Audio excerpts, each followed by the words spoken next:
কেউ যদি তোমার জীবন থেকে চলে যেতে চায় তাহলে তাকে আটকে রাখতে চেষ্টা করো না।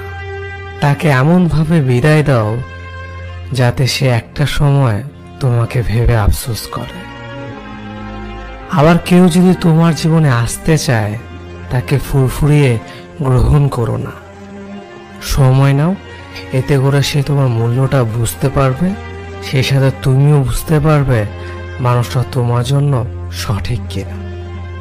হুট করে চলে আসা কেউ ফুরুত করেই উড়ে চলে যায়।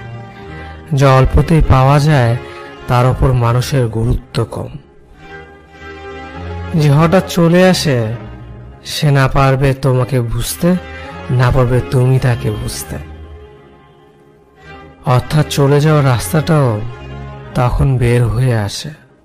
একটা 10 তলার ভবন বানাতে যেমন পরীক্ষা করতে হয়, তেমনি কেউ নিজের হৃদয়ে জায়গা দিতে হলেও মানুষের পরীক্ষা নিতে হয়।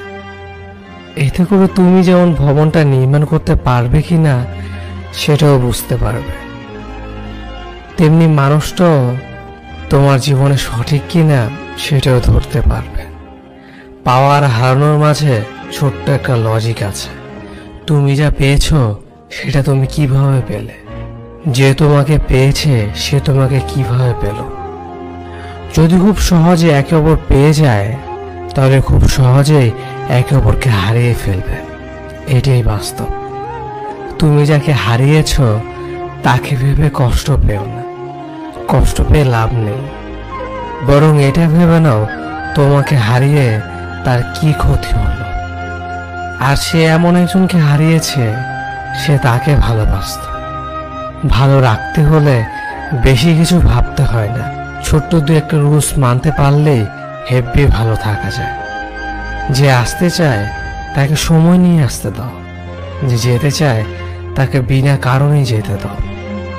এই আসা যাওয়ার মাঝে কখনো শক্ত দেয়াল হয়ে দাঁড়িয়ে থেকো না।